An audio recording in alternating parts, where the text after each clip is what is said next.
Hi, I'm Felicia Brown, Alameda County's Resource Parent Recruiter, a position I've enjoyed the past 13 years. Welcome to Alameda County's Resource and Adoptive Parent Orientation. On behalf of our children and families, thank you for your time and interest in learning more about foster care. I am so glad you're here. During this presentation, you'll hear from some very important people, our teens, our resource parents, and our birth families. They'll share their experiences with our agency. Let's take a look.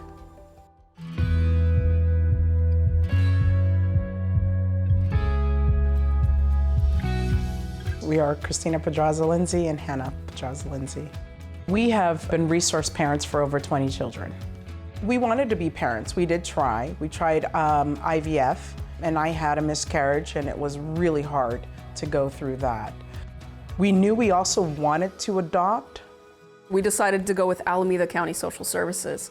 One of the wonderful things that we've experienced with Alameda County is the support. Not just for our family as foster parents, as a resource family, but also the support that we've seen given to the bio parents, to the birth parents.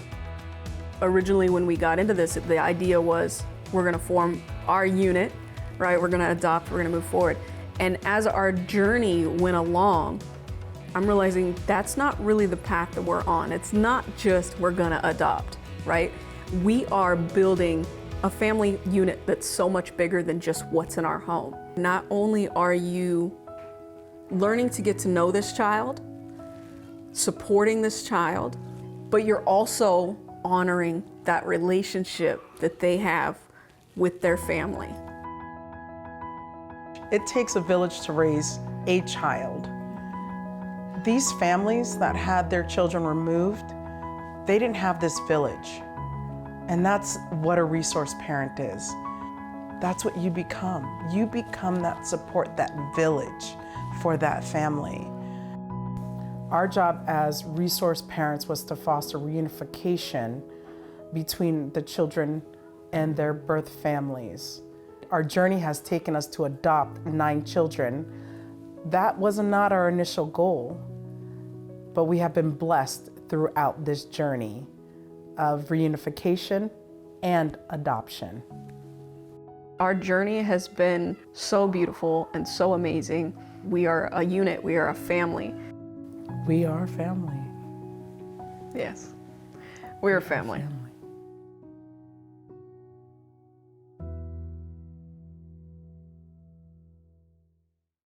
You will also learn about our department's values, the foster care programs, and more importantly, our children.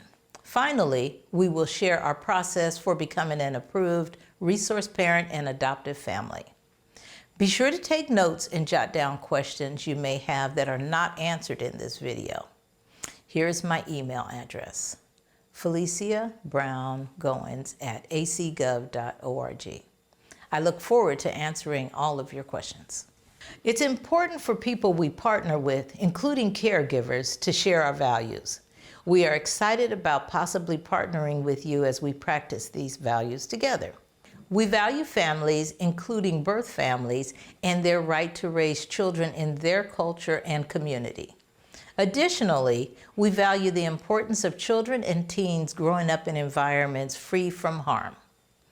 And we also value children and teens staying with their families when it's safe. I know some of you have stepped forward to help with one of your relatives, and we cannot thank you enough. We consider out-of-home placement as a last resort to ensure their safety. When children need to be placed away from their parents, we value the family-like placement that begins with their relatives.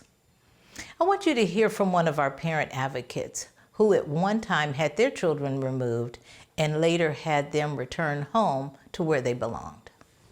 I'm here today to tell my story about how a resource family can not only help a child, but can help a bio parent. I did initially feel scared that I was replaceable, but my resource parent had clear boundaries. She was not their mom. A child's placement is everything, and it needs to be a supportive environment. And the one that I had was very supportive to not just my children, but to me also. If my children were not removed, I don't think I would be where I am now. I think everything happens for a reason. I'm grateful that I had the space, time, and opportunity to focus on issues that I needed to address and know that they were safe, supported, and thriving. Let me share with you 4 ways for you to become one of our caregivers: relative care, emergency care, foster care, and adoption. First is relative care. As I mentioned, some of you may have a relative placed with you, or you've been asked to consider caring for a relative. This is our first option when placing a child or a teen. Removing children from their family causes trauma, which we want to avoid. The good news is that you don't have to be a blood relative. We may contact you for placement if you have a close relationship with the child. You could be the child's teacher, coach, or supportive adult from their community. Here's one of our relative caregivers' story. The first child that I supported was a cousin whose mom had her in prison. I just feel like I was put on the earth to help others in any kind of situations. So the calling was needed. Here was a blood kin who was gonna go to a foster family. And I felt that my duty was to keep that kid close to us. So that was my first introduction. But the child that I have now, I also knew the family. So when he was taken away and I got the phone call, it was like, kids, you have to do something. So I just stepped in, and it was supposed to be like really short term when I first agreed. But the situation has continued to go on, but it was a need for him to be in a loving environment. So my home was the loving environment for him. As you saw in the video, kids prefer being with someone they know. That's our goal if it's not safe to keep them with their parents. Our second program is emergency care. This stay is temporary, usually up to 45 days. During that time, our placement team looks for a longer-term placement. Emergency care is relatively new, but very important. Emergency resource parents are willing to take a child or teen with minimal information when they're removed from their family or another foster family. Currently, our children and teens go to our assessment center for up to 72 hours, 3 days, while we are looking for a suitable placement. That's because we know children do better in a family setting and in safe environments. Please consider becoming an emergency caregiver for one of our youth. The third program is foster care, which is designed to be temporary. As I mentioned previously, we want children and teens to return to their families when it's safe. This is called reunification.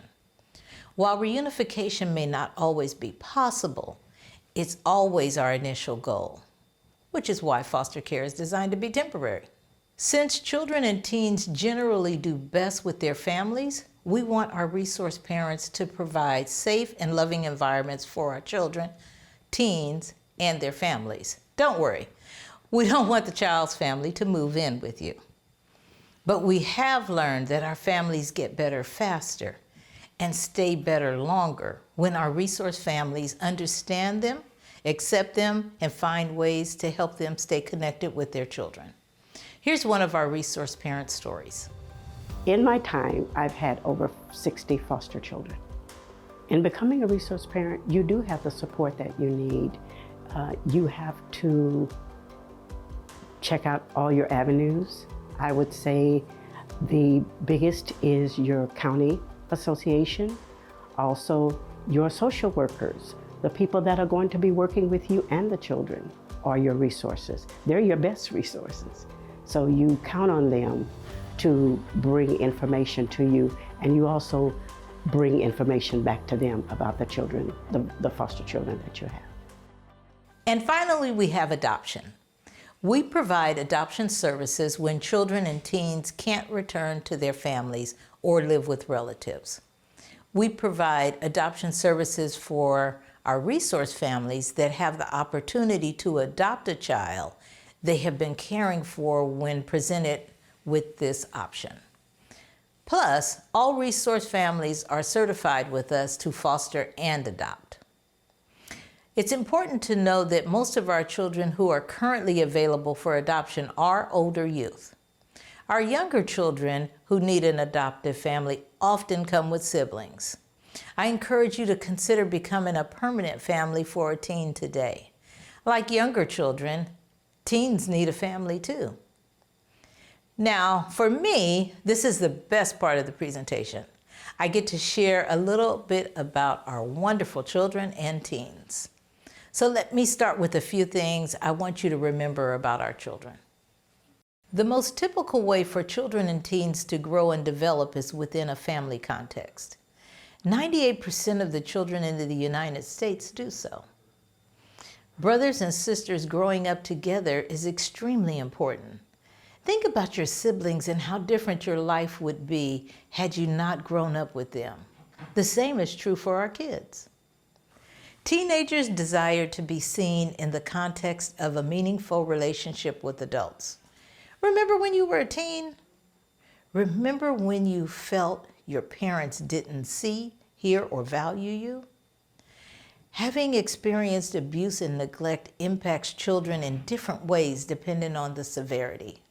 Some of our children and teens may have different physical and emotional needs. One of the critical jobs for young people is figuring out who they are. The identity development process covers many aspects, and this job is often easier in a family context. One of these aspects includes sexual orientation and gender identity. Youth need a supportive family while figuring out who they are, and that's where you come in. Now, you may have a specific type of child you want to care for. Maybe a Capricorn, like me, with naturally curly hair, who plays cello and speaks 3 languages. However, I'd encourage you to consider our greatest needs. Sibling groups. Many of our kids come with brothers and sisters. Keeping siblings together is most important. We don't want to separate brothers and sisters, so if you have room for one, consider whether you may have room for 2. Medically fragile. Some of our children in foster care have serious medical conditions. We need families willing to partner with our medical community to provide a conducive environment for these children to thrive and grow. Teenagers. Before you tune me out, hang in there. 3 things to remember. We were all once teenagers. We often had teen behaviors our parents did not appreciate. And most importantly, teens need and want a family. Let's take a minute and think about our days as teenagers. Did you ever lie to your parents? Using profanity, smoke, or drink alcohol? Any of you skip school, run away from home, or disrespect an adult? So what's my point? 1, many of us did the same things that our teens do today. And 2, most of our parents didn't kick us out for behaving like a teen. And 3, you have the experience necessary to be successful with a teen. I would like you to hear from one of our young people who has experienced foster care. I think the biggest value of a resource family is when they really get you and when they're patient and take the time to understand who you are, your trauma, what you need, and are willing to give you that stability. My resource family allowed me to mess up. They allowed me to talk back. I mean, not allowed me, but they were like, we're not gonna kick you out because you talked back to us. They allowed me to do what I wanted to do. They allowed me to pursue, even though they thought it was crazy that I wanted to be a parent and work and go to college. They allowed me to do that, and they supported me the best that they could. Regardless of what type of child or teen you parent, we have tools, resources, and support to help you be successful. Lastly, I'd like to share information about our process for becoming an approved resource parent or adoptive family. Let me tell you why this process is so critical. Heaven forbid, if your child had to live with someone else, you'd want them to live with someone you know and trust completely, right? We feel the same about our children. We want to know and trust the people caring for our children. So here's our process. To become an approved resource parent, applicants must be at least 18 years old, be in good physical and mental health, complete a resource family approval application, have 2 character references, become certified in CPR and first aid, and complete a health questionnaire. Ideally, our process takes around 90 days, and that depends on your availability and how quickly you can complete the following. Pre-service training. After completing this orientation video, you must complete 12.5 hours of training classes that will include learning about the laws and policies that guide our work, understanding how abuse and neglect impacts children and teens and the trauma it causes, learning about sexual orientation and gender identity and how to help children and teens as they search for their identity, and understanding different ways we parent. There will also be background checks. People who are over 18 years of age, who live in your home or regularly visit your home, must complete a background check. They will be fingerprinted and have state and FBI background checks. Additionally, we will check your DMV record. Lastly, we conduct a family assessment. The family assessment consists of several parts, like a series of interviews to get to know you and what types of kids you may work best with, and a safety inspection to ensure your home is safe for children and teens. Whew! I know this sounds like a lot, but to ensure our children are safe with you, we want to know the same things you'd like to know if you allowed another person to parent your children.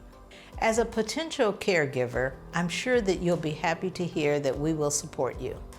Some of that support includes an RFA worker, RFA stands for Resource Family Approval, who can help you navigate our system. You'll be required to get 8 hours of additional training each year to help you learn more about our children and our families and how to help them. You'll get practical advice from our Alameda County Foster Parent Association and support groups that have been doing this for a while. All of our children have Medi-Cal, so you don't have to incur any extra expense for medical needs. And finally, we offer a monthly stipend that supports the cost of caring for our children. The amount varies depending on the effort required to meet the child's needs. Well, that's about it. I hope you know more about us and what we do. But more importantly, I hope our time together has inspired you to move closer to partnering with us to help Alameda County's children and families. If you're ready to continue becoming a relative, emergency, foster, or adoptive caregiver, complete the post test and fill in your contact information. We will contact you within the next 3 to 5 business days. Let me leave you with this. A basketball in your hands is worth about $20, but in Steph Curry's hands, it's worth about $50 million a year. To many people, a foster youth isn't worth much, but in your hands, that youth becomes priceless. Every kid is just one caring adult away from being a success story. Be that caring adult for an Alameda County child or teen today. There's always room for love.